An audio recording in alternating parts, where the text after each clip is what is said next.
Kathy, it's your show. Thank you. Do we know anyone in our lives who is more of a one-woman force of nature than Gayleen Canoyton?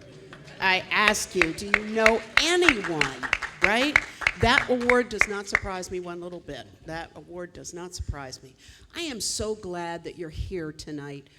This Project 2025 is going to be very important as a feature of this race this fall. It is 900 pages long. Has anybody read it cover to cover? You have read it cover to cover? Okay, I am very impressed with that.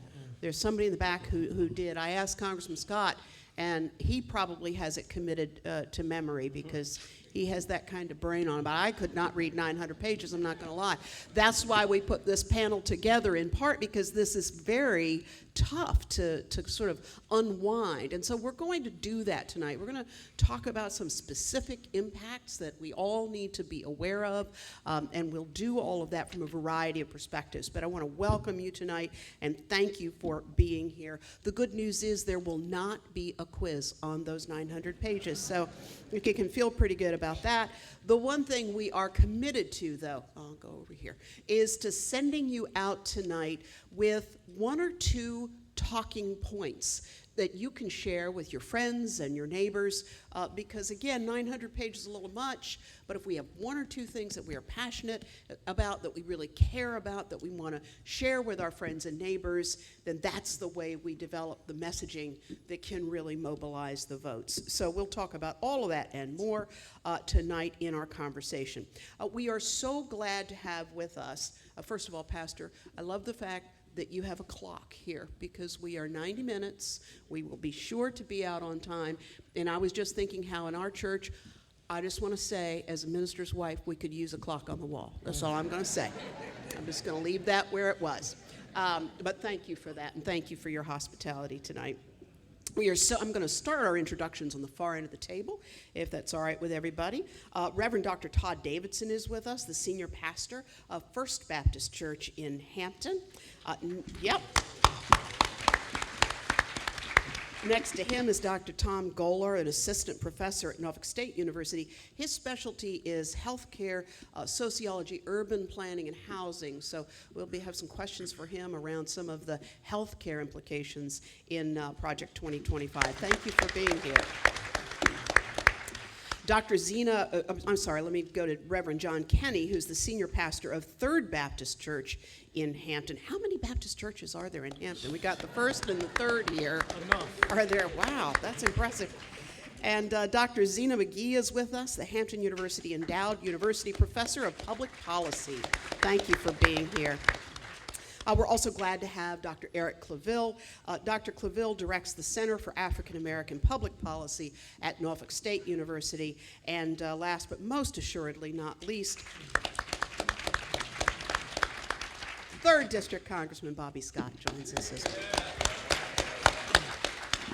And honestly, I think when you think about the issue here, I don't know that we could have a more fulsome panel with more points of view on this, so I'm excited about this conversation. Congressman Scott, I wonder if we can start with you. I am not going to ask you if you've read all 900 pages, but out of all of us in the room, that lady over there and you are the only ones who I think might have done that. You are an attorney. I'm sure you're well familiar with this Project 2025. And in the course of our conversation, we're going to talk about specific impacts in terms of employment and education and healthcare and the like. But I wonder if we could start a little bit higher than that. And as someone who has served 15 years in the Virginia General Assembly and 31 years in the United States House of Representatives, I wonder if you could give us a sense of what Project 2025 envisions for the role of the federal government, how that would change under Project 2025. Well, thank you, Kathy. Give Kathy a round of applause for her long-time service to our community. And Gayleen, thank you so much for all of your leadership in various different roles. And the NAACP, when people ask me how they can get involved in the community, I tell them NAACP, and to make sure you, whatever issue you're interested in, join that committee. And most NAACP branches have some of the committees active. Regrettably, most of them are dormant, so if you get real active on a committee, you may find yourself chairman of that committee. But get ready. You know, I think the purpose of the Project 2025 is to avoid the problem that the Republicans had when President Trump came in last time. They didn't think they were going to win, so they weren't ready to govern. And by the time they got organized, the first 2 years was up, and the next 2 years, Democrats had taken over the House, and so they were limited on what they can do because Nancy Pelosi was Speaker of the House. What they want to do then is prepare a document that gets everybody on the same page. And the first thing they want to do is to enable President Trump, in his own words, to be a dictator on day one. Now, I don't know anybody in history that was a dictator on day one, wasn't a dictator on day two. So when he says, vote for me this time, you won't have to vote for me again, I think what he's saying is you won't get to vote again. But they want to be ready, and the strategy is kind of twofold. One, to consolidate the power in the presidency, and to clear the way in terms of the administration in getting that policy enacted. They've already, the Supreme Court has already started out by immunizing him for criminal activity, so that gives him a pretty good shot at being the dictator he wants to be. And the Chevron case that we talked about at the last meeting allows the Supreme Court to really govern the agencies and oversee all of their decisions, rather than all of the agencies having their freedom to make the regulations like they want. If you control the Supreme Court, you control the regulatory agenda. And so they've got that in place already. The next thing they need to do is to get rid of all those little people that were in the way and wouldn't do what they were told because they knew better. Civil service protections, when people were told what to do, they had their jobs, civil service protection, and they wouldn't do it because they knew it was wrong. Now they want to change that so that civil service workers are political appointees. You don't do what I say, you're fired. Put somebody in there that's going to do what I say. And that's the structure of what they want. And then you get to the policy. I'm the lead Democrat on the Education and Labor Committee, and the policy they want to implement in that area is in terms of education. The first thing they want to do is to abolish the Department of Education. Then they want to abolish Head Start. Then they want to cut back on Title I funding, which goes to low-income areas. They want to ban books and rewrite history. They want to cut back on school lunches and the SNAP program. They want to use vouchers so they can get money out of public education and to get it into private education. They want to cut back on student loan forgiveness. People keep talking about we're not doing enough on student loan forgiveness. Well, they don't want to do anything on student loan provision. They want to get rid of all the DEI programs. And as an example, dozens of judges appointed by President Trump refused to say whether they thought Brown v. Board of Education was properly decided. So they want to get rid of all the DEI programs. In the labor space, back off on child labor laws, eliminate access to overtime, undermine the right to join a union. When you join a union, you make more money, you get better benefits, eliminate wage disparities because there's equal pay for equal work. They want to specifically allow discrimination on LGBTQ factors, and they want to again cut out DEI programs. And that's just in the education and labor space. And those aren't exaggerations, those are specific things in the document. Now, they didn't think we were going to read the document. And they are campaigning on turning the clock back. Make America great again. Now, again when? Well, we know it's before the 1970s because they want to get rid of Roe v. Wade. We want to get rid of back to the 60s. They're getting rid of the Voting Rights Act. They don't want to do Brown v. Board of Education to the 50s. Exactly how far back do they want to turn the clock? I don't know. But like I said, they certainly didn't expect us to read the plan. No, the NAACP is going to make sure that we are aware of what they're up to. And one thing we're going to learn is they're serious about this plan. All right, thank you, Congressman Scott. I think Taraji B. Henson deserves a lot of credit for that, for talking about that at the BET Awards. I mean, that was fantastic. Dr. Claville, you are a specialist in public policy in the sphere of African American experience, and I wonder what concerns you most about Project 2025. Wow, that's a loaded question, all right? But first of all, I'd like to thank, of course, this church, the pastor, the congregation for allowing us to be here to have this very important conversation. Galen, NAACP, Congressman Scott, Kathy Lewis, and this rock star panel that I'm so humbled to be a part of. Just as a very quick correction, I was fortunate enough to serve as the first director for the Center for African American Public Policy, but I currently serve as the executive advisor to the president of Norfolk State for government relations.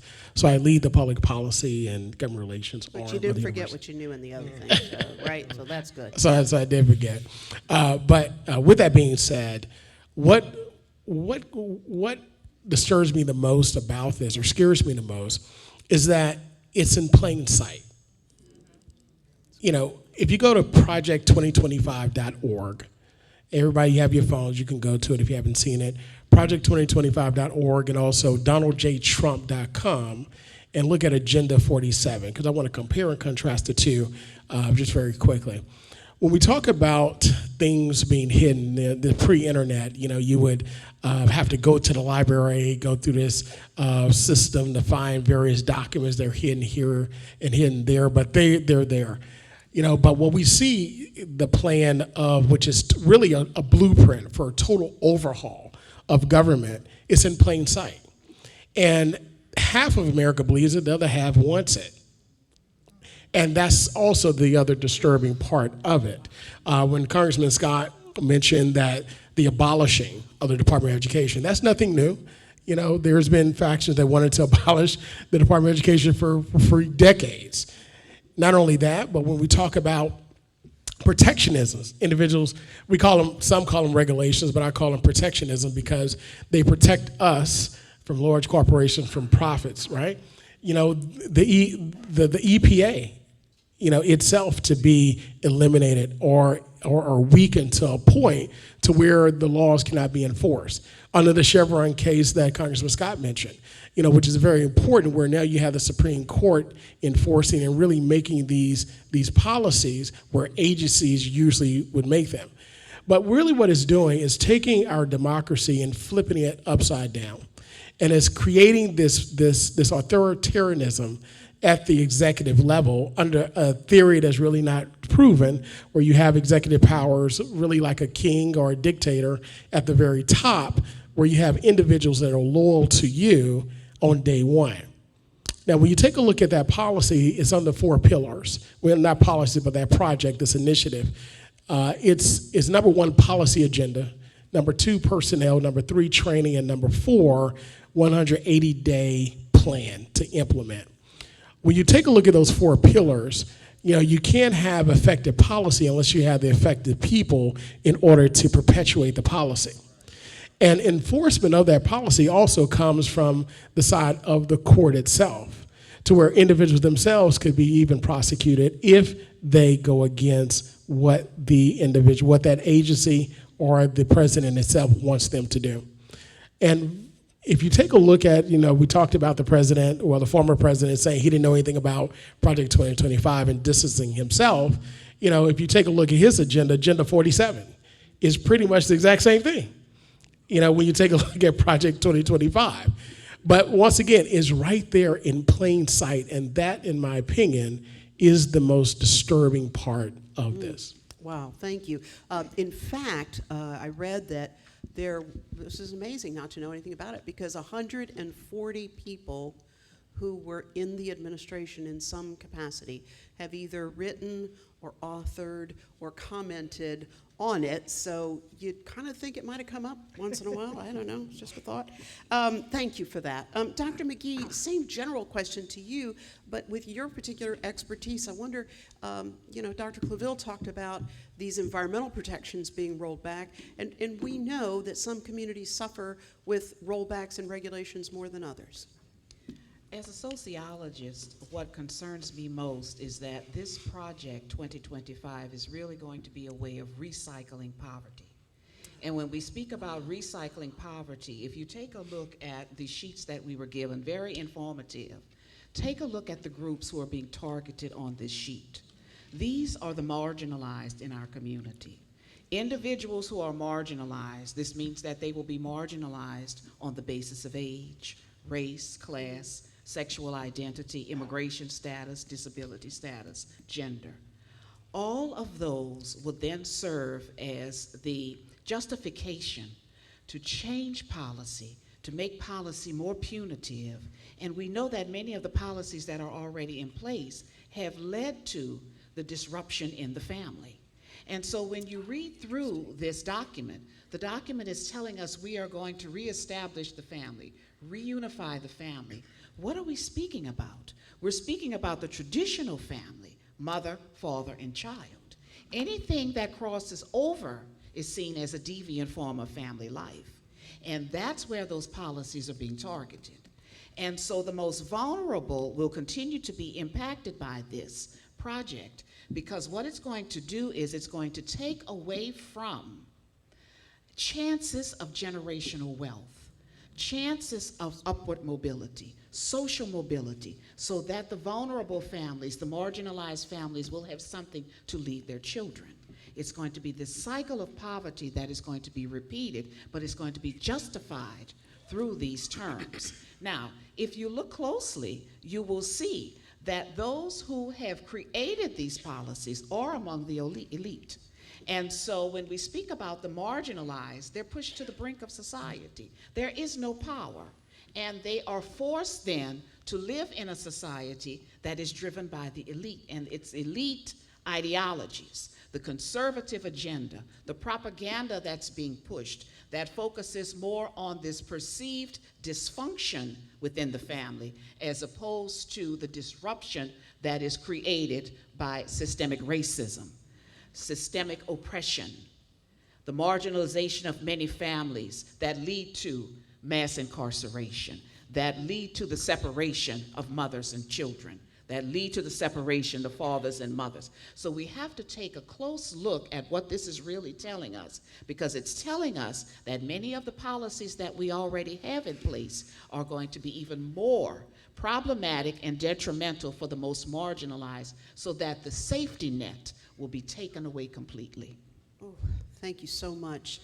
Speaking of the safety net, Dr. Golar, adding on to and amplifying these points, we have to turn to healthcare and what Project 2025 envisions for healthcare in this country, and that is a pretty substantial change from all of the advancement that we've been able to achieve in healthcare. Right. First of all, thank you for the invitation. Thank you to the leadership that brought us here. I think I want to piggyback off my colleagues. This Project 2025, this 900-page document is full of just extreme policies that will have a detrimental impact on healthcare, on criminal justice, on education. It will have a deleterious effect on our communities and our families. I mean, you should just know that, period, point blank, bottom line. What I really would like to say is that what we really should be kind of focused on is not so much all of the things that could go wrong, but we should be thinking about all of the things that could go right, which is we really need to make sure that we get out and vote. This whole discussion around Project 2025 is a mute discussion if we all vote. If we all participate, if we help folks register to vote, if we get to the polls, souls to the polls, if we do everything we need to do, if we have a discussion around how are we going to elect Kamala Harris as the next president of the United States, this discussion around Project 2025 is a very mute discussion if we just go vote. That's all we got to do. The solution to this problem, right, is to vote. So whatever you do, yes, I mean, I could talk about kind of how the Project 25 in terms of its impact on the Affordable Care Act. If they eliminate the Affordable Care Act, there's going to be increases in insurance. There's going to be a reduction in preventive care. There's going to be more chronic stressors and more chronic diseases, right? We're going to be in trouble. We should just know that. If we vote, we're going to be all right. What about, you've talked about the Affordable Care Act, and that also includes coverage for people who typically had not had coverage previously, so I guess all of that gets rolled back if the Affordable Care Act goes. What about Medicaid? What does the plan say? I don't mean terribly specific, but I'm guessing it does not increase Medicaid over time. No, it's gone. I mean, literally. So I think the way to think about this Project 2025, that this is the worst document ever in life.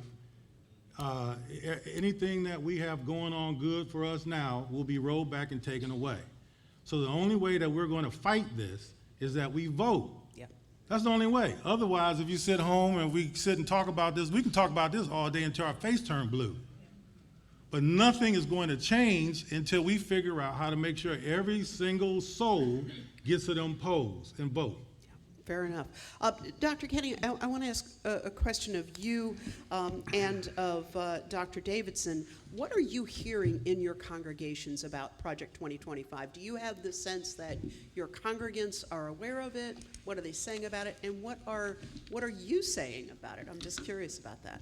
First of all, I'm not a doctor yet. Appreciate it. Oh, you just were so impressive that, you know.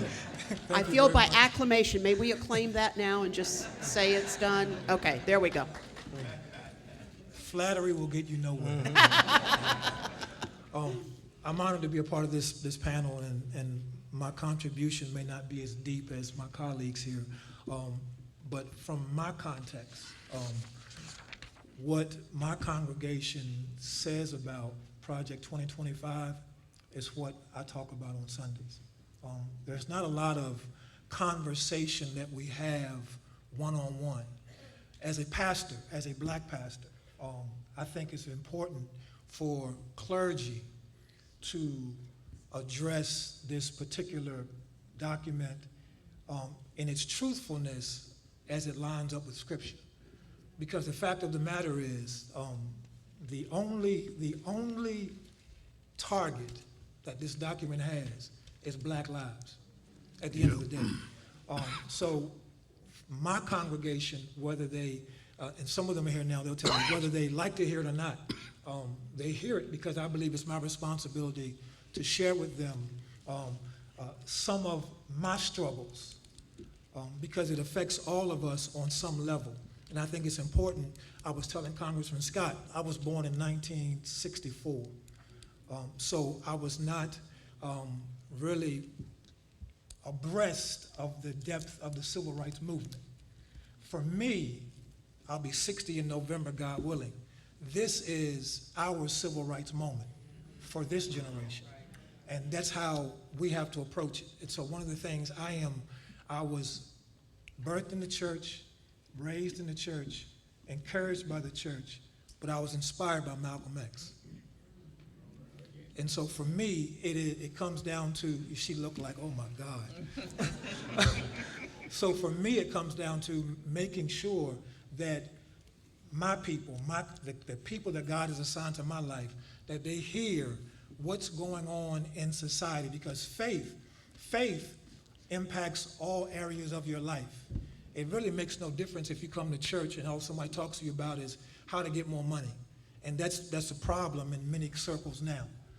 Because at the end of the day, you can have all the money you want, but if you don't know what's happening around you politically, then money means nothing.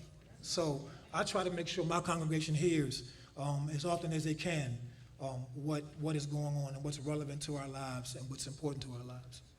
Thank you so much. Same question to you, sir. So thank you for that question. I am grateful that I pastor and serve in a congregation that 160-year-old congregation that has always believed in the power of our vote and our voice, and that those things matter in that space.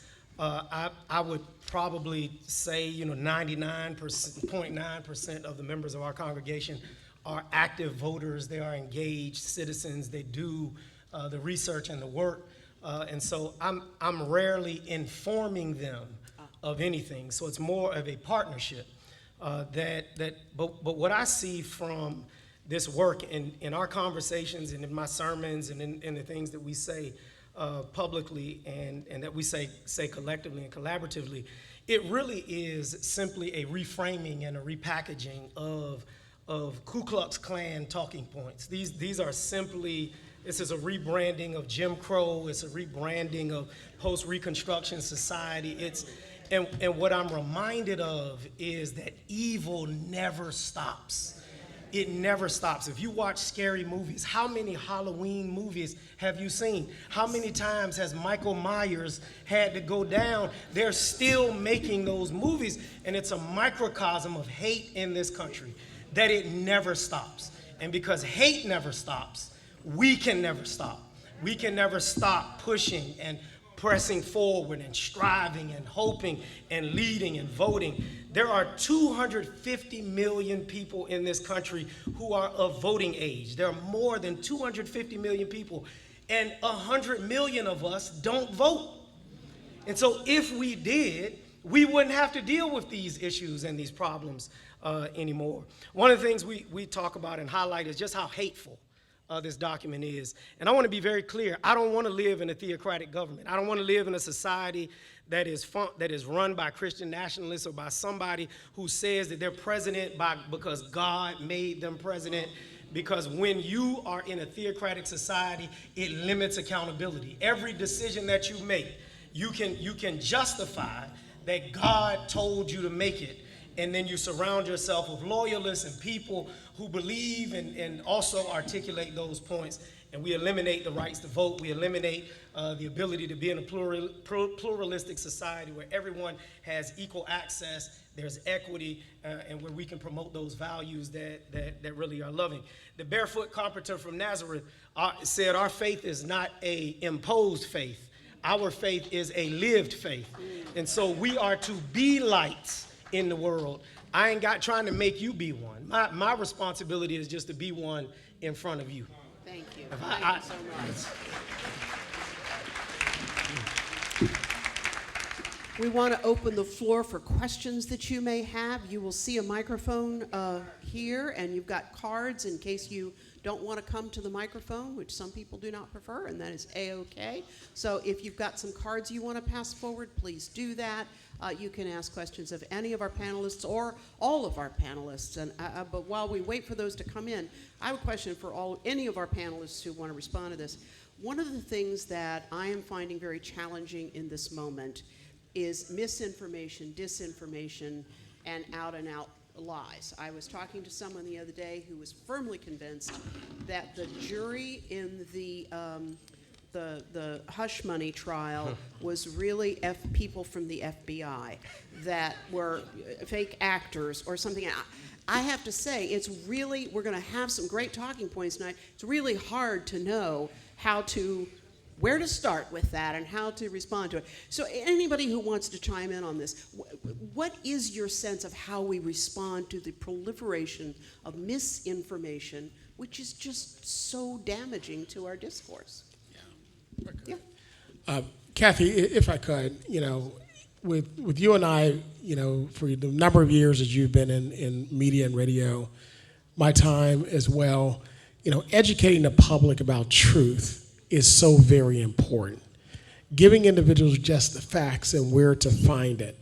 You know, one thing that I do, I would tell my students and I tell the viewing audiences that listen to me on television or radio, you know, don't take my word for it. Here, you can go right here and read it for yourself. Make sure that you inform yourself and research it yourself to find out what's what. That's why I gave the websites where you can find these things, where we're getting the information from as well. But the other issue becomes where when you have a belief, you know, people say power is money is power, right? And weapons are power. But the most powerful weapon in the world is belief. When you believe something, you'll die for. When you believe something, it's so hard to change you. And the only thing that can change you is truth, and you had to be converted to see that yourself. You know, so it is very important that you, when you do your research, when you hear something, you go back and check it yourself, and you can communicate the same to them. But I also want to point out one other thing. And that's one thing that we're not talking about that I believe that was started in 2016. We saw a lot of, in the election process, we saw some success from Russia and China. But that's interference in the election process. And AI, artificial intelligence, is going to be a major issue in this election process and also moving forward. To see what is real and what is not. There are some things that you see, you're like, is this real or is this fake? You know, it's almost so hard to determine. So that's why it's incumbent upon us as citizens to make sure that you understand it first, and then you can communicate it and provide that information to others. And coming to meetings like this, you know, being engaged in your local NAACP, being engaged in listening to shows, you know, where you can hear just the facts, you know, that's where you're going to find the information where you're going to be able to combat against those false narratives. Thank you so much. So, Yes. so I think one of the ways in terms of the church is utilizing all of the platforms that you have to keep people as informed as possible, but also partnering with social media influencers and people who have large-scale followings to really engage in these kinds of discussions and you know, cut clips into 1-minute sound bites and things that people can internalize to combat some of that misinformation. I think we've got to go outside of the traditional mediums that we've used to exchange information to ensure that we're meeting people exactly where they are. The late Joe Madison, he used to say, you got to put it where the goats can get it. And so wherever there are people, we need to have people who are able to share information as opposed to combat disinformation and misinformation with our citizenry. And I think that also is on a personal level, because when you think about all the people in this room, most of us have a Facebook page. Most of us do. And we use our Facebook pages to, you know, put up our nice little plates of food, or where we went on vacation, the latest, you know, something I bought, or whatever the case is, reposting somebody else's post. But you could simply use your Facebook page just to put up a simple fact, just one fact. Because if you have 200 followers, you know, you may just be impacting 10% of that 200 followers you have. So I think without relying on others to promote the information, we have access ourselves to be able to share what we do know on the level where we are. Because none of us in this room, well, somebody may have 2 million followers. Wonderful. Yeah. But the average person in here might have 100. So that would be my suggestion as well. And so much of the information that we receive is flawed. We really need to be able to take a critical look at what we're being told. Where is the empirical evidence? Okay, so much of that information that we receive is flawed. And so we need to get to the point where we are going to analyze what we see, what we read critically, make decisions for ourselves and be able to reason with what we have. Because we have to question, where is the empirical evidence? What evidence do we have? And as Reverend John noted, it's important when you have the facts. you can go with those facts and you can become more educated. One of the things with this Project 2025 agenda is they're focusing quite a bit on educating, but they're educating individuals on how to sustain their families. The idea here is that we're going to remove all of the policies, remove the plans that we already have in place to help our children, to help our families, to help our communities, to help our citizens when they are removed from the prison system and they are faced with reentry. Take away all of those programs that are helping families to sustain themselves and replace it with ways in which we think you should be educated in terms of how to keep your family together. It's almost as if we think about it in terms of teaching your way out of the problem. But the problem has been created by the system. It's the system that has focused so heavily on separating families from this disruption, separating families from the ideology that we believe is supposed to be there for the traditional intact family.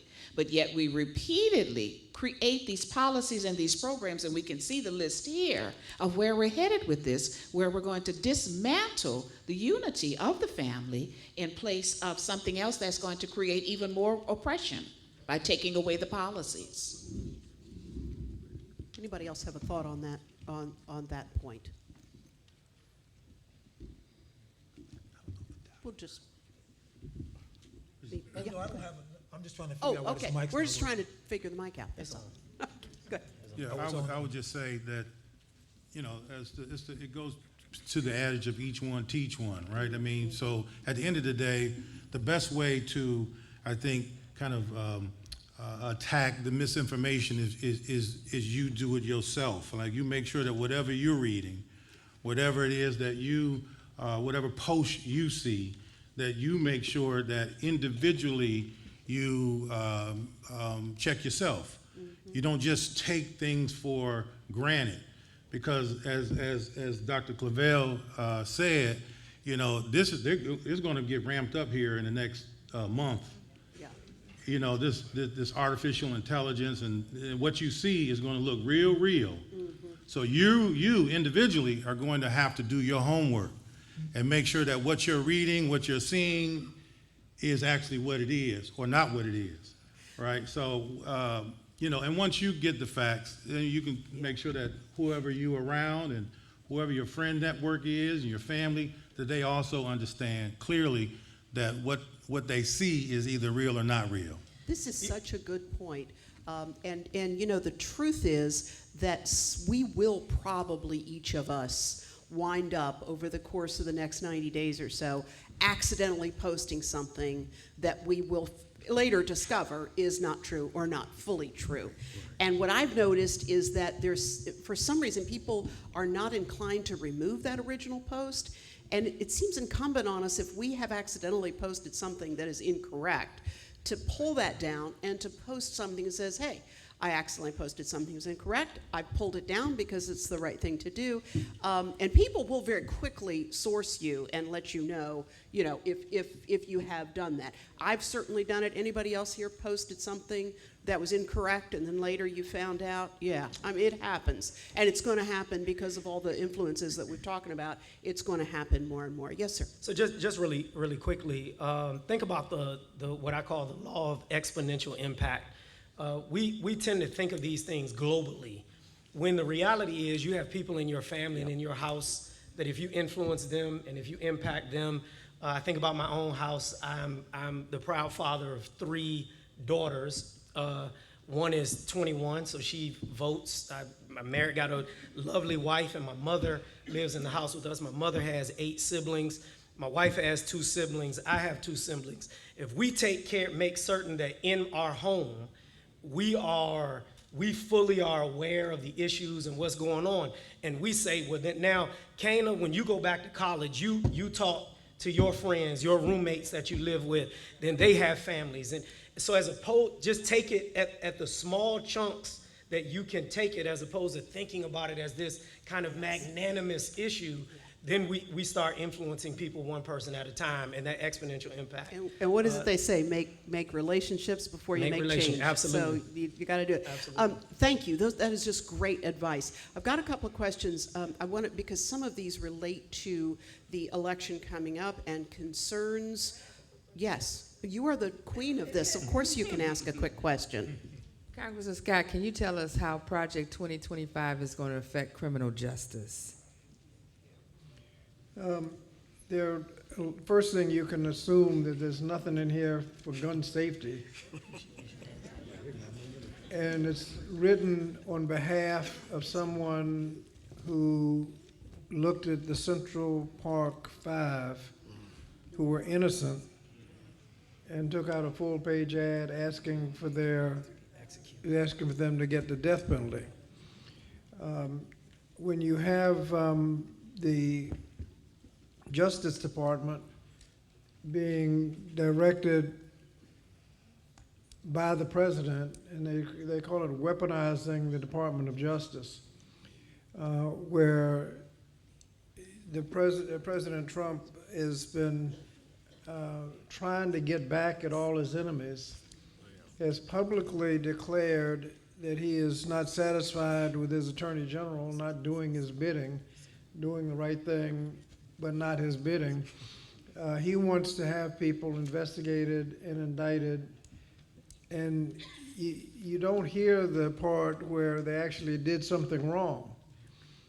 So the weaponization of the Justice Department is, I think, the biggest threat to the criminal justice system that we have. There's nothing in there to have a more evidence-based approach to crime prevention, but it's the danger, I think, in the document is the president directing the Department of Justice to go chase all his enemies.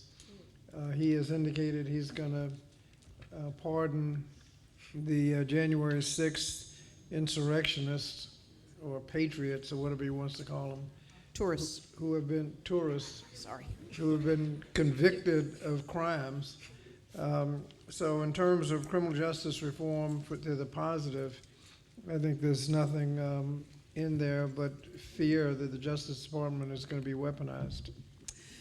We have so many great questions here, and I want to make sure that we get to all of them. Several of these are around the issue of inspiring people to vote. One person says they have 2 sons who are adults and work hard, they're good citizens, but this person cannot convince them to vote. What can I say to get them to vote? And so that voter apathy seems to be a recurring theme in some of our questions tonight. So what do we do about that? Another question, what do we do with our African American citizens who refuse to vote or act like puppets at Trump rallies? What can we say? I'm just reading the questions, ladies and gentlemen. Thoughts? This apathy thing is this very significant issue. You know, there's a statement that I heard, and I told my colleague I'm going to steal it from and use it. For people that say they don't do politics, let them know if you don't do politics, politics is going to do you. Oh, it's a great line. And, you know, when we take a look at what voting does, Dr. Goller, you know, my guy, he laid it out.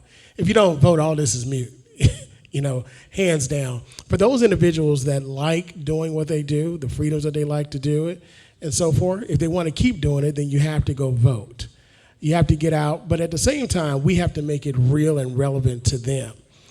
A lot of times, you know, all of us in this room can draw from the strength of those before us, that some that bled, that died, even for the right to vote.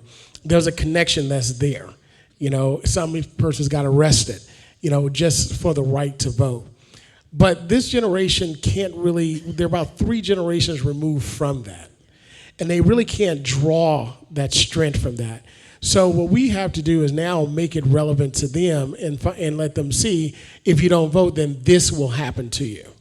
Then this will take place. Congressman Scott mentioned about the Justice Department.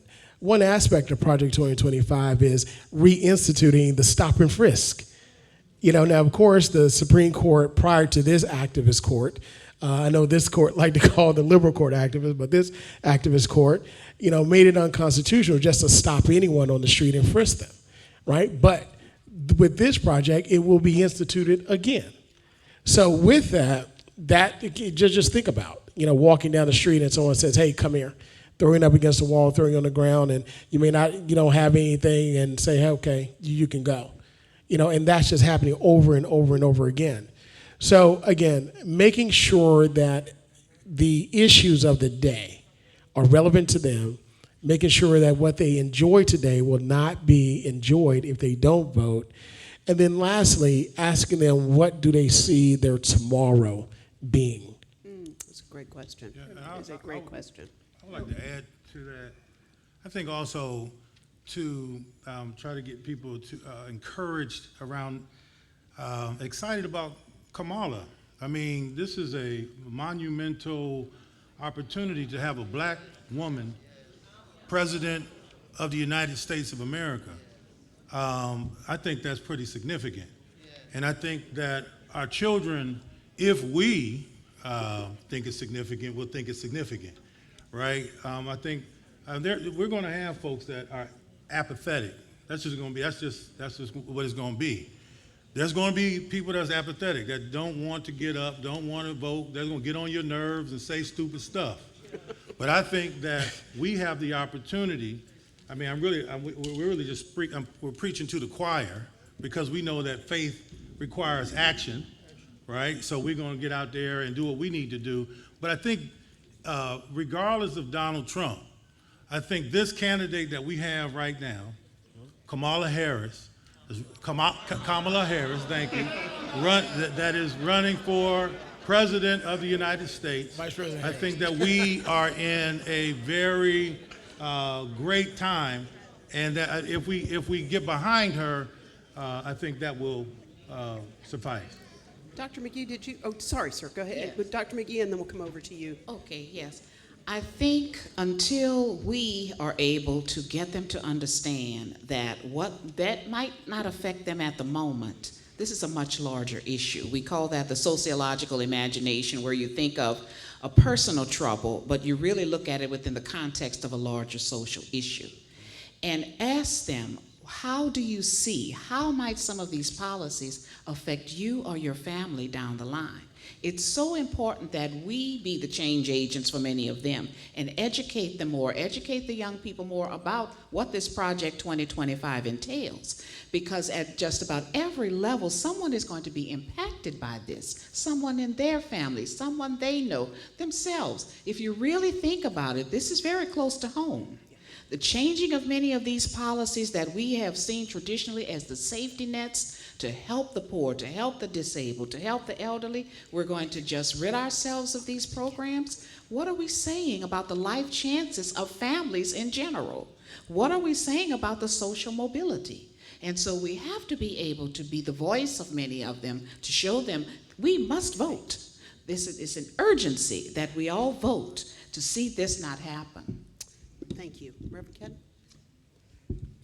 Can I get that mic? Oh, yes. I have a 32-year-old and a 30-year-old and a 21-year-old. And quite often the apathy sets in because it does not affect me directly. It's not going to affect me. It's like if somebody broke into your neighbor's house, you would see no need to get cameras because it didn't happen to you. But when they came into your house, you would get cameras because now it has affected me directly. I don't think, with all honesty, that we will ever rid ourselves of apathetic attitudes, because as long as nothing happens, when I keep doing, I get tired after a while and I stop doing.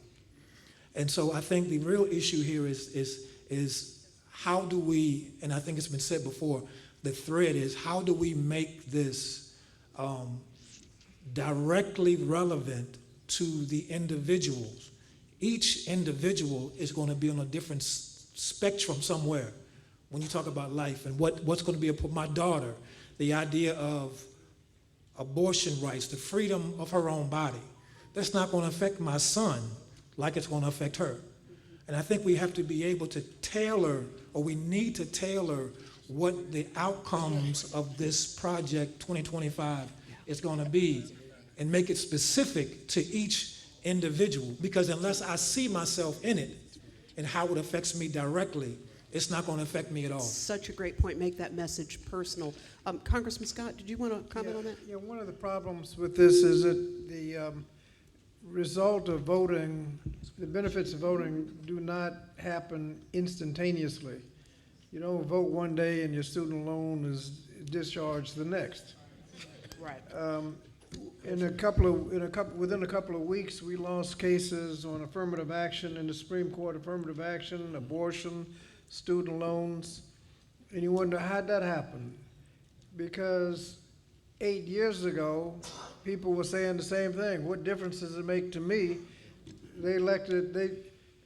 Blacks in Detroit, Milwaukee, and Philadelphia didn't show up like they had before. Not could have voted, should have registered, all this.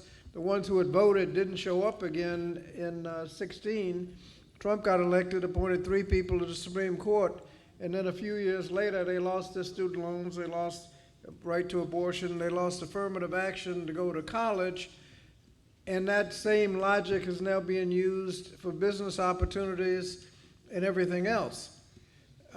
So trying to tell somebody that if you don't vote now, bad things may happen, I don't know what those bad things are, but I can trust me, it's going to be bad. You got clean air decisions, tax policy, whether you're going to have child tax credit for $300 a month per child, or you're going to watch corporations in the top 1% run away with all the money in a tax policy, or health care. I mean, we got the lowest percentage of uninsured in America today in the history of the United States because of Obamacare. That was a close vote. It was tense all the way up to the end. And we've got health policy on the line. They want to cut back on eligibility for Medicaid. They want to deny access to contraception. They want to reduce protections if you got a pre-existing condition. They want to repeal the Inflation Reduction Act benefits we did to reduce drug prices, especially $35 for insulin. And next year, we're going to have a cap of $2,000 per year out of pockets. National abortion ban, and they can't care about people if they have an abortion ban that is confusing on even a life exception, where people have to wait until their life is in danger before they can have a procedure and hope they didn't mistime it. I mean, what kind of people will vote for stuff like that? And these are the kinds of decisions, but they're not tomorrow afternoon. And so we have to explain to people that they're governed by politics, and the decisions you make today, decisions are made today are the result of political decisions a couple of years ago. That's such a good point. But if you don't make the right decisions now, bad things will happen, one of which is the Supreme Court. If we don't elect the right president, that 6-3 majority that's taken away all our voting rights and everything else will be there for the next 20 years. Congressman, I've got some folks a lot of folks in my question pack here. Oh, all right.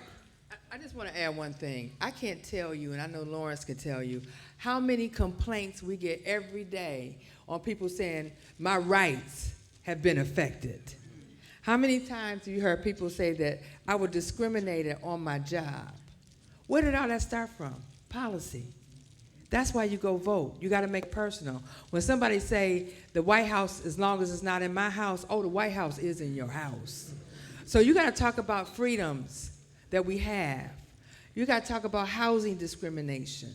You know, that's against the law.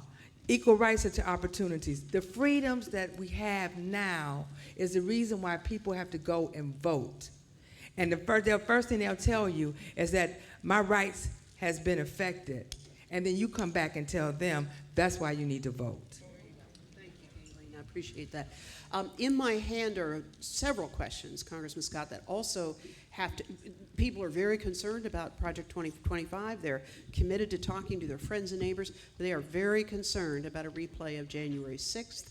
They are very concerned about these 100,000 lawyers and poll watchers that are going to be out in force, apparently, this time around. And they're very concerned about whether there is a sense that procedures, and processes and safeguards are in place to make sure that we are able to vote and that our votes will count and will be certified.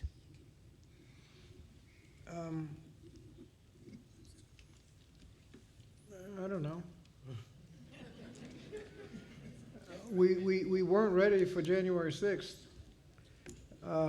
There were warnings, and part of the problem is it is the idea of an armed invasion of the Capitol was so over the top that nobody believed it. Right. Failure of imagination. But, I mean, these people are serious. When they talk, and violence is not, people have to remember, you go through the history of the United States, violence is not unusual. Ku Klux Klan used violence. January 6th, people have no idea how close they came to being successful. If they had been there about 3 minutes earlier, they'd have overrun the Senate while senators were still there.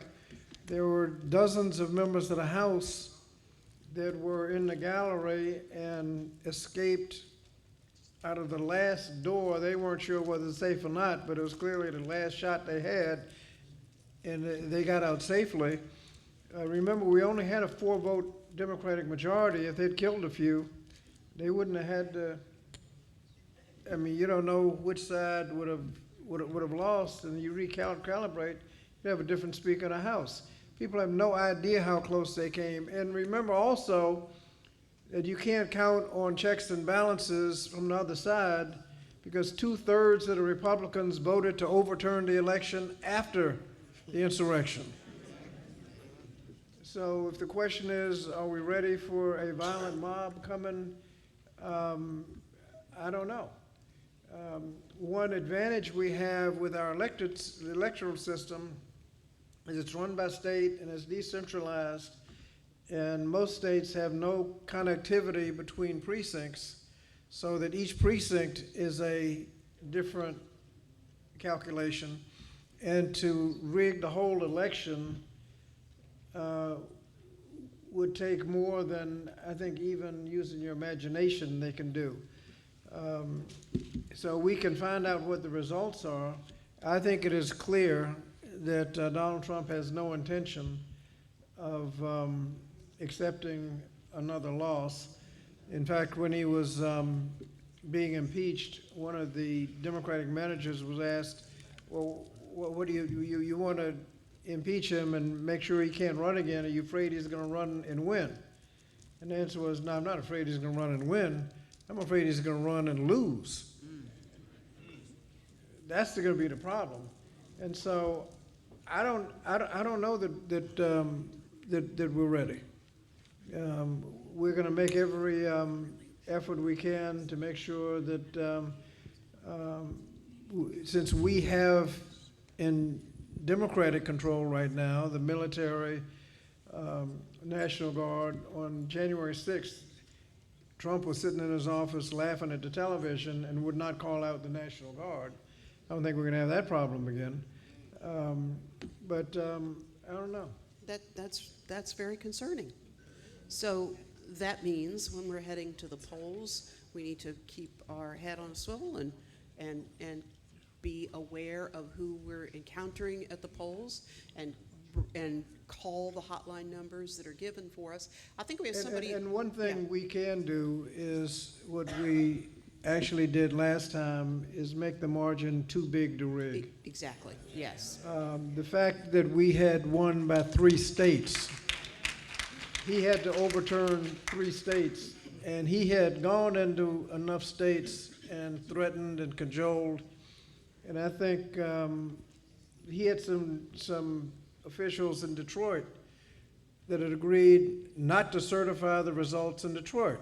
Well, there goes Michigan. Right. And they convinced him to change his mind, and he sent the results up there. The next day he changed his mind again. He says, too late, I already sent the results. If all he needs is 1 state, and it's close, that's different. The pressure on those state officials is different than if you got 3 states where even if you capitulate, you still haven't done anything unless the other two agree. Now, nobody wants to make a fool out of themselves for nothing. So we need to win by enough states so that, And we've You all won't got have that control over opportunity. that, right? I mean, we can go to the polls, we can do our thing. well, and right now, the polling is that we have a shot on a significant victory if the momentum keeps going and people actually turn out. We can have a multi-state margin. In just a moment, I'm going to ask our panelists for their 1 to 2 points that they want to make sure that we take out of this conversation. But this lady wants to ask a question first, so we're going to take her question, and then we'll ask our panelists. I don't have a question. Good Oh, evening, all right. everyone. If anyone wants to have a question standing here, come up now, quickly. We don't want to be here all night. Don't run. Okay, Take we your have time. 9 minutes left in our time together. You have 1 minute per we're- person. So let's just move these questions along. If someone asks something, if you're in line to ask something that's already been asked, just please accept that opportunity to assure yourself that you have been a team player and sit down. All right, yes, sir, go ahead. Good afternoon. My name is Keith Underwood. And my question or concerns, if you know, is if we already know that we're going to be intimidated, what are we doing with law enforcement to move some assets, to move some people, to put them in place so we don't have to be intimidated?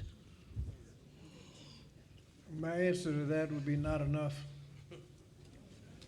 We didn't do enough last time. There were warnings. Several members of Congress who had been individually threatened had asked for beefed up security, and the security was obviously inadequate. What are we doing locally? Do we have those relationships built where we can go to the police and say, hey, I need you now? I think we'd be much better off. I have much more confidence in the local law enforcement. And that would be a call to your local election board, am I right on that? Oh, you're talking about if something happens at the polls. Local police. Yeah, Local police. if something happens there. Yes, sir, go ahead. Charles Brown. Quick question, it'd probably be more suitable for Congressman Scott. How are we countering the effects that Project 25 already has? In other words, how it's already being implemented on the state level where Republicans have been taking over school boards and different local institutions, so that way, whether Trump wins or loses, they already have some of their policies already implemented in states like Oklahoma and places where there's already strongholds, or even here in Virginia, while the 3rd District is in a Republican stronghold, we have other areas across the state that are. So I guess my question is, are there plans to counteract what's already in place, whether or not Trump wins or loses? We have school boards in just about all of the state or on the ballot this year in November.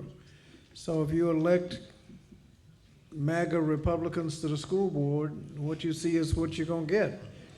If we elect the right people, and I don't want to be partisan or anything, but you got a good slate in Hampton to re-elect. But you've got some people running in other areas of the state where if they got elected, it would cause some problems. You got some people that just don't believe in democracy. They want to indoctrinate people. They want to change it. They don't believe in history. They want to ban books. I mean, you got people who believe that and are running for public office to do that. Now, our job is to review the candidates' profiles and backgrounds and platforms and make sure the wrong people don't get elected. But if they get elected, they're going to do what they're going to do. And they're legally empowered to do that. Yeah, yes, sir, go ahead. Good evening. My name is Archie Trapp. And one statement I'm going to make, this right here proves that voting should be not only for the presidency, but for local, state, and everything, because they have been doing this for a long term. They have a long-term plan. So my question is, Senator Scott, they have in place people that will not certify the vote. So with that being said, is there anything that you know of that is trying to be put in place to rectify that? There are court cases that have told election officials that when it says you shall certify the results, that does not mean that you get to make up the results.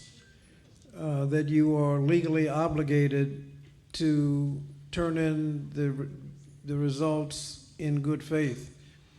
There are a bunch of people, and regrettably a bunch of judges, that are just compromising democracy. I mean, you know, democracy depends on people of goodwill getting elected and serving. And if you let the wrong people get elected, these are going to be live questions. And we just have to do everything we can to vote. There have been recent cases where there was one county that did not want to certify the results, and a court ordered them, and the guy was threatened with prosecution if he didn't certify the results, and he did. But one other person on the board who got outvoted still did not vote to certify the results. You know, it is exactly what Trump was trying to get Pence to do on January 6th. He said, your job is to certify the results. Well, just make them up. Yeah. Don't certify the results that are right in front of you. Just make up the results and throw the thing into confusion. If you elect people that are willing to do that, then democracy isn't going to work. Yes, ma'am, go ahead.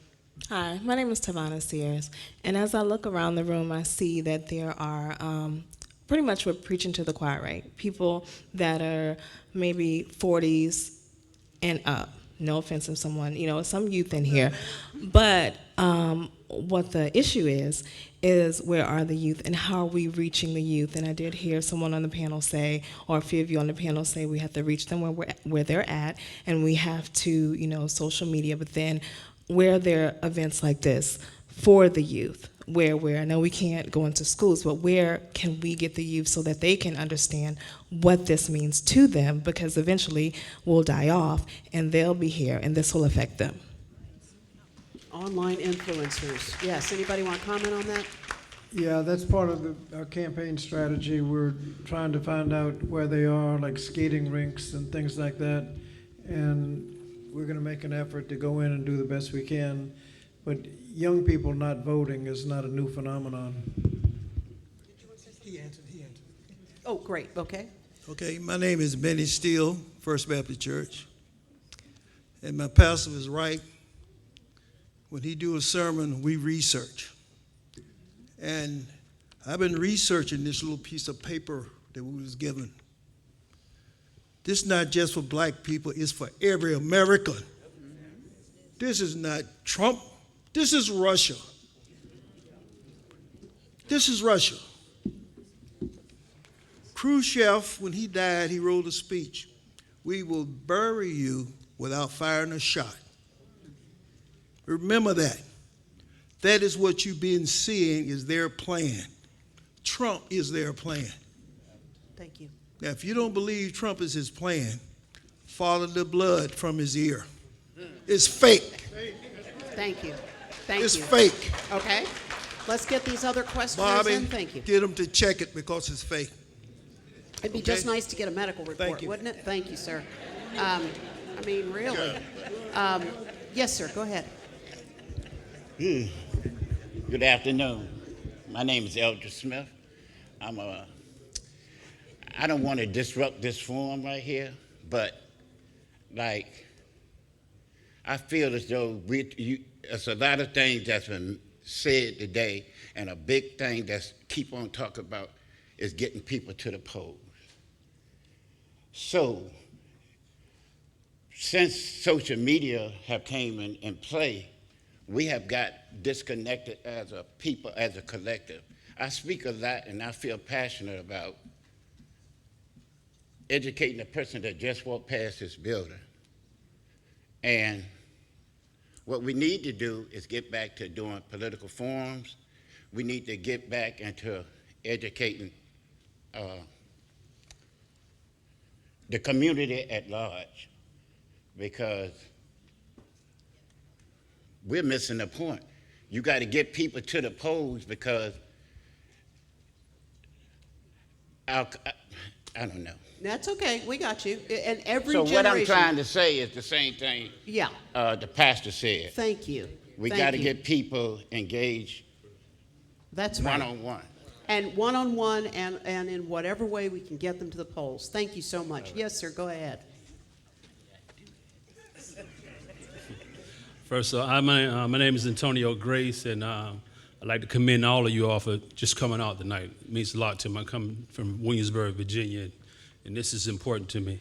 And I think one of the things also, too, we should at least get right while we're here is be able to pronounce her name right. And that's Kamala Harris, if I'm correct. Kamala? Okay. I just want to make sure. So if we can all say that together, we'll be all right. All right. Okay. 1, 2, 3. All right. Kamala. Thank you. There we Okay. go. Okay. Repetition Fair is point. good. That's right. Thank you. I don't want to ask you for anything, but I would like to make myself available. If the medical, whomever is in here that has the medical connections, how Project 2025 will affect us, if you get me that information, I will make sure every veteran that's on the peninsula will get how Project 2025 will be effective. So my name is Antonio Grace. I'm in the Great. back. I want to do something, not just ask something. Excellent. Antonio, would you connect with Gayleen after this meeting, this lady right here? Oh, okay, great. Yeah, can Excellent. you raise, yeah, you all need to connect because that whole community is really important to this effort. Thank you so much. Thank you all. Appreciate it. Yes, go ahead, and that'll be our last question from the audience, yeah? Go ahead. Good evening, ladies and gentlemen. It is a pleasure standing before you all to speak to you. Before I ask my question, I actually would like to answer the young lady's question who came up here earlier.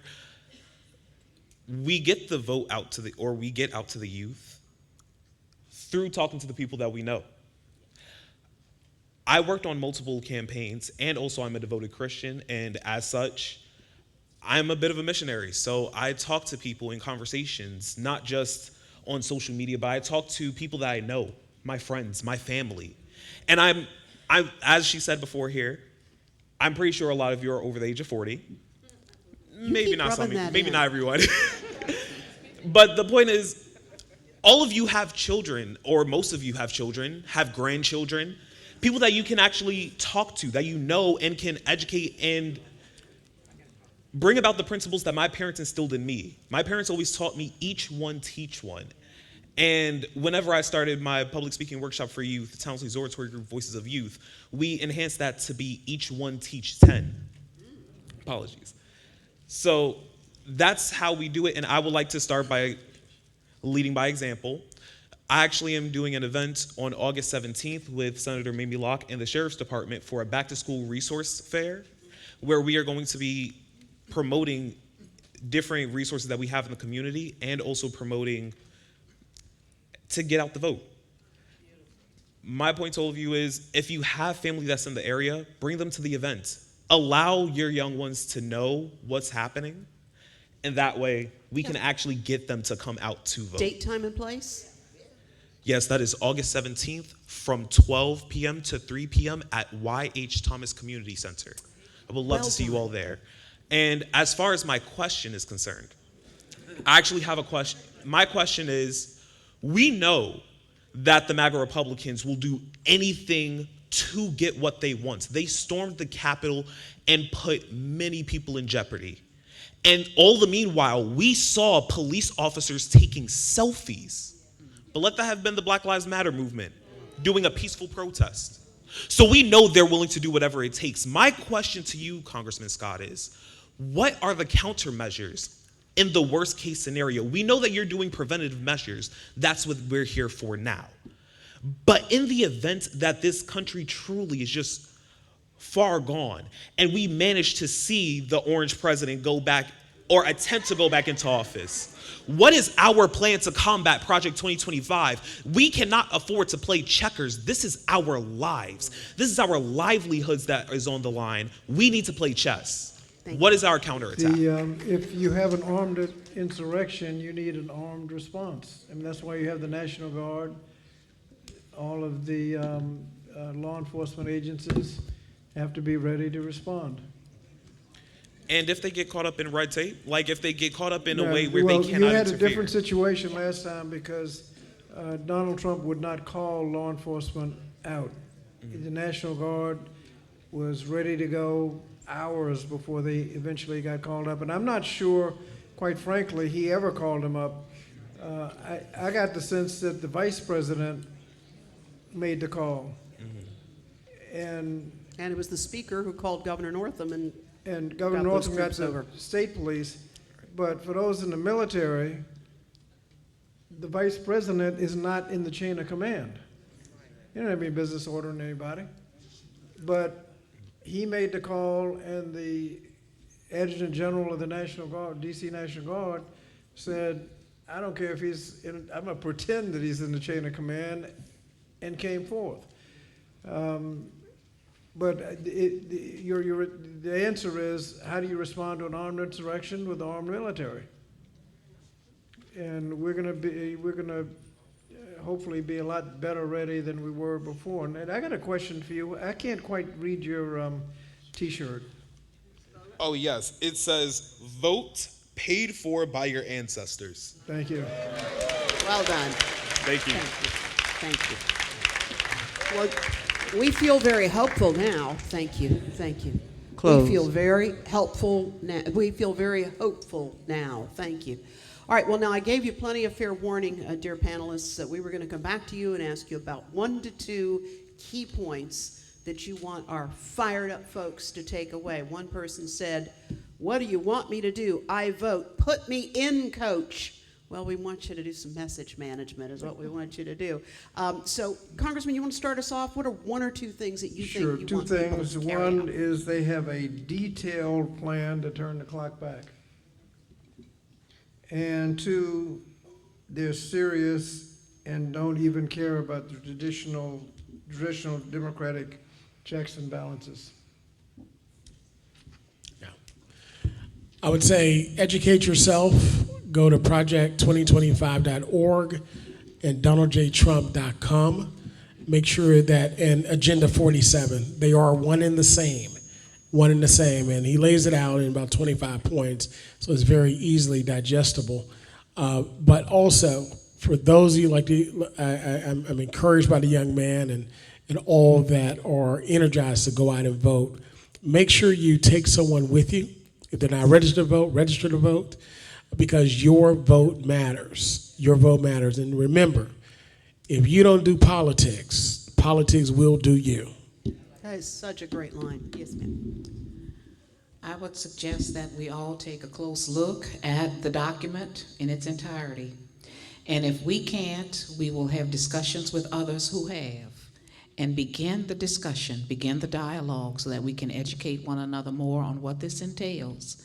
Because at the end of the day, we will all be impacted by this in some way, with the removal of the safety nets that really will improve our life chances. Just imagine the impact that will have on us if we do not vote. Absolutely. Thank you. Yes, sir. My 2 takeaways is simply freedoms lost and democracy dismantled. Wow. Thank you. I would say that, as some would say, between now and November 5th, some would say keep your head on a swivel, meaning stay vigilant, because it might not happen to you individually, but people between now and November are going to try to intimidate. There's going to be some issues because folks is upset. So stay vigilant. And the best antidote to Project 2025 is for us to overwhelmingly get out there and vote. Yes. Absolutely. Early. We are so lucky to have early voting. Yes, sir. Just 2 things. One is that God's provision for us is us. It is us. And so as Dr. Goller said, we have the power, we have the capacity, we have the ability, we have the capability, the intellect, we have all that we need to ensure that we put hate in the dustbin of history. And if you don't remember anything else, remember that conservatives are not running against Democrats. They're running against democracy. Well, I think you've got enough points. And Congressman Scott, what did you want to say? Just one last thing. One defense we have about mischief on election day is to get your vote in early. That's right. Vote early, get it over with, and whatever happens on election day should not confuse much of the vote. Most of it already ought to be banked. That is such a good piece of advice. I hope you feel like you have gotten one or two key points that you can carry forward. A question that I've asked people, which has been very interesting, is to say, now what part of Project 2025 concerns you the most? And they'll either say, what are you talking about, Project 2025, which is a great door opener because then we can really have a conversation, or they'll tell you, and that's a really interesting thing to hear what people are most concerned about. So, boy, I want to underscore the advice to use your social media channels. People, they used to say people do business, well, I still say this, people do business with people they know, like, and trust. I would argue that people take advice and instruction and inspiration from people they know, like, and trust. So let's be those people they know, like, and trust. We had a ton of questions about Get Out the Vote initiatives, and that is the purview of Gayleen Knoyton. Would you thank our panelists, please?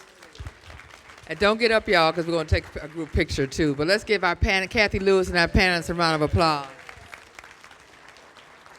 So I'm going to give you a couple, there's a lot going on. So, you know, everybody going to have a role when you leave here. First, turn to your neighbor and say, I'm an organizer. Turn to your other neighbor and say, we are organizers. All right, see, everybody going to come out with something.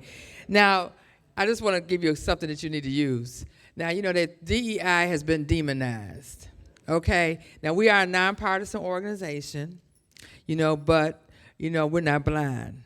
So whenever somebody talk about a DEI candidate, all I want you to say is, you're right, definitely earned it. Definitely earned it. That's the DEI we want to use, okay? And that's with anyone, definitely earned it. We're going to use that. I just want to touch on the fact that we want to make this personal. This election is personal. We got to work within our cohorts. You got a walking club. Y'all walk around the block. Get your club together and have your let's get out the vote walk. You got a garden club, a book club. Everybody take a chapter in your book club of this Project 2025 and talk about it. You got a garden club, make it a GOTV garden club. You have a Zumba. Whatever is in your cohort, how we're going to win this is not do big events is going to be fine, but we got to work within our own circles. You got family chats. Educate people in your family chats. That's what we need to do. And one of the things that I done learned a lot through this since the last 2 weeks, but whenever you post something on social media or you talk to someone, never, and it's about a lie, never start off with the lie. Start off with something that alludes to it, put the lie in the middle, and then put the truth at the end. Because the people are going to remember the beginning and the end. The lie, just keep it in the middle. Okay, just know that. I learned that from some young folk. But we have strong voter protection programs. And we're going to need people to be poll observers. And starting September 20th, we're going to need that. We're talking like 47 days away from September 20th is where we are now. So we're going to need people at the early vote locations to be there to observe. We're going to need people to go to the registrar's office and work inside the polls as a paid position. Votes will be challenged. We need somebody to speak up. We lost a lot of people in 2016 that worked inside the polls because the MAGA folks threatened them so badly. We need fighters inside the polls. We need every vote protected. We need to have that. We need to get back to what Smitty was saying, and it's a call to action. We got to go door to door. And we're going to have some Fun canvases. Put on your chucks, decorate your tennis shoes, and we'll do canvases in certain neighborhoods because we got neighborhoods that we know we need to boost up voter registration and education, and we have to do it in. And so we have that. The other thing is I really, really want you all to not leave here without remembering our freedoms. And when someone says that I'm not going to vote, remind them what their freedoms are. To be able to buy a car, buy a house, or to walk down the street at a certain time, or whatever. Simple freedoms is the reason why they need to go vote. Because Project 2025 is going to take all of that away. Simple freedoms. Make it very, very simple. 16-year-olds can pre-register, and you can go right online. Lance just told you about an event that we're going to have on August 23rd at Canvas, which is right out near Masoon. The Indian restaurant is right next to it in the Peninsula Town Center from 12 to 2, that you can bring 16 and 17-year-olds to come out for them to register to vote. But this all reminds me of slavery when the Africans, our African ancestors, were kidnapped and they were torn away from their families. That's what Project 2025 is. That's really what it is, to keep the family disrupted, to keep the black and brown family and the marginalized communities disrupted. And we have to remember that. Lastly, I'm not going to let you get out of here without be joining the NAACP. If you're not a member, we got forms in the back for you to join. And Rose are going to be out there in the back. And then you can sign up to volunteer as well. We're going to actually do a workshop on volunteering.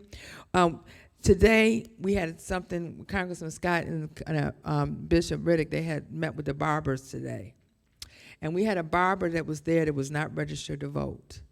And he said, I ain't never voted. Never voted. His wife ain't never voted either.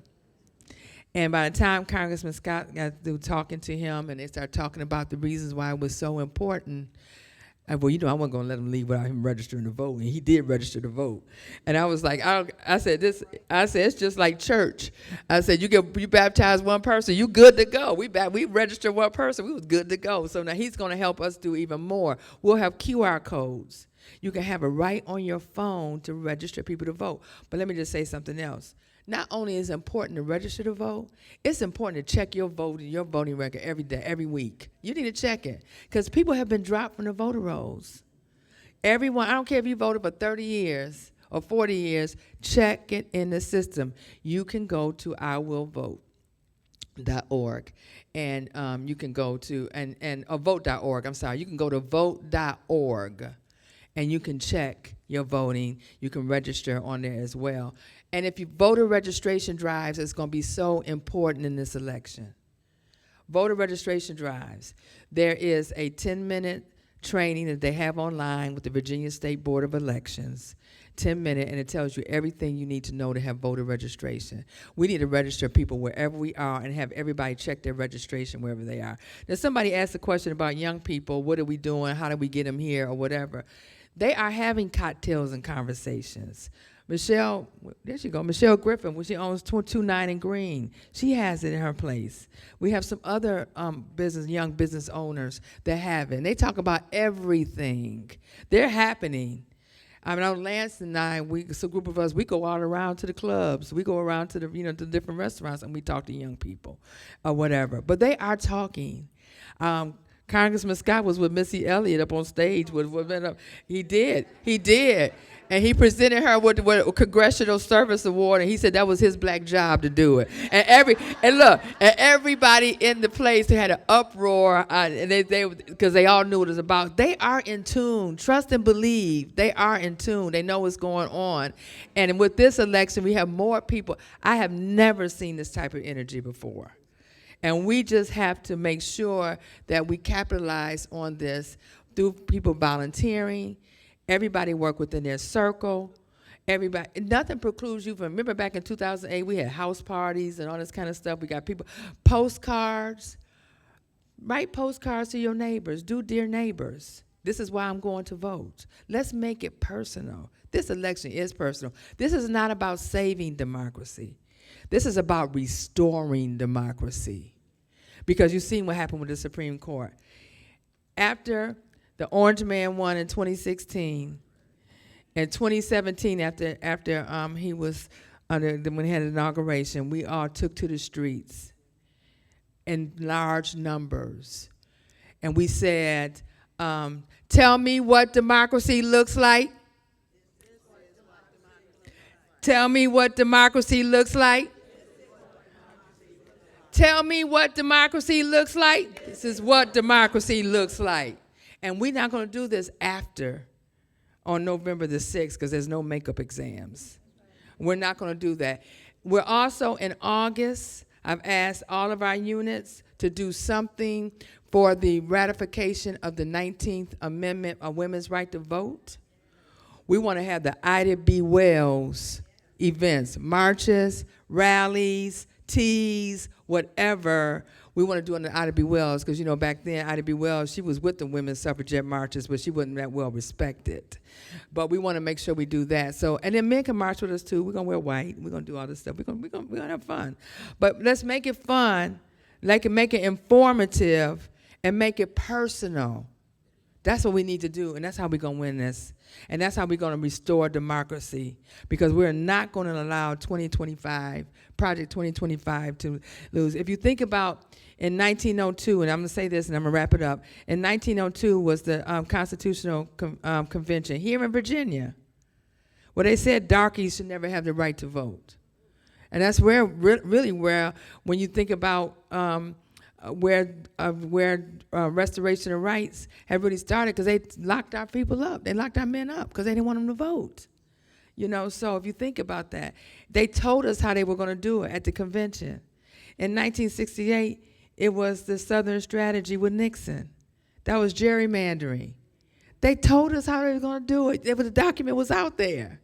They're telling us how to do it with this Project 2025, and we cannot allow it to happen, because we are going to restore democracy. Are we on the same page?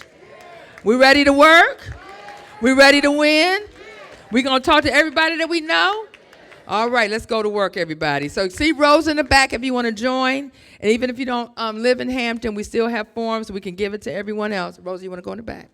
And also, Jorsine is here if you're interested in coming to our celebration, life membership celebration on October the 27th. And then Lance will be in the back as well for our teen event that we're going to have. Let's go to work. Let's give our panel another round of applause. Thank you. Thank you, Pastor Jefferson, for having us here. Thank you.